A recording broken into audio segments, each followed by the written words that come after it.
Le film hautement symbolique, Matrix, évoque peut-être plus notre passé que notre futur. Remplacer les programmes de contrôle par le terme égrégore, et la résistance humaine s'apparente alors à une déviance luciférienne. Les égrégores cultivent les hommes pour se nourrir de leurs pensées et émotions. Ils prennent les masques des grandes traditions qui infiltrent les cultures et codes sociaux.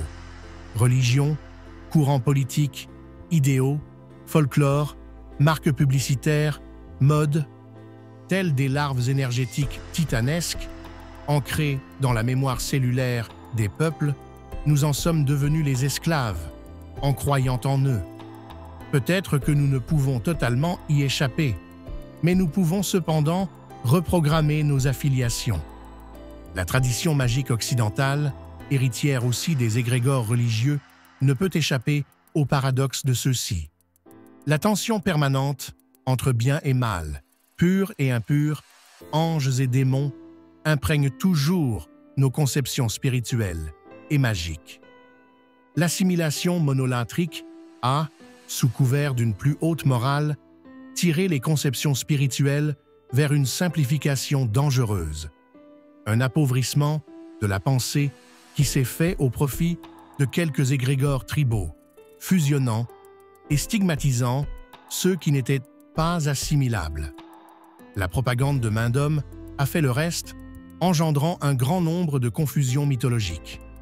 Les arrangements antiques sont perceptibles encore aujourd'hui dans les écritures trafiquées par les scribes.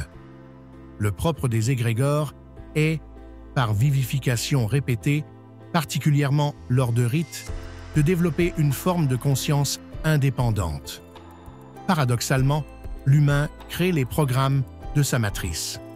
Avec la tradition goétique, le sorcier dispose d'une mine d'informations, enchevêtrée et souillée par la coercition religieuse. Il convient donc de tenter de l'exploiter autrement, afin d'extraire une gnose confisquée par les égrégores sacerdotaux. Leur domination a provoqué la démonisation de diverses catégories d'esprits, daimons, dieux, défunts et autres, tous emballés dans le même sac. Si certains égrégores, tout particulièrement religieux, sont des constructions humaines, je fais cependant l'hypothèse que d'autres égrégores pourraient germer de façon autonome. Issus du foisonnement des potentialités du chaos créateur, ils agiraient comme des champs morphiques, autogénérés, des tensions créatrices issues de la vacuité.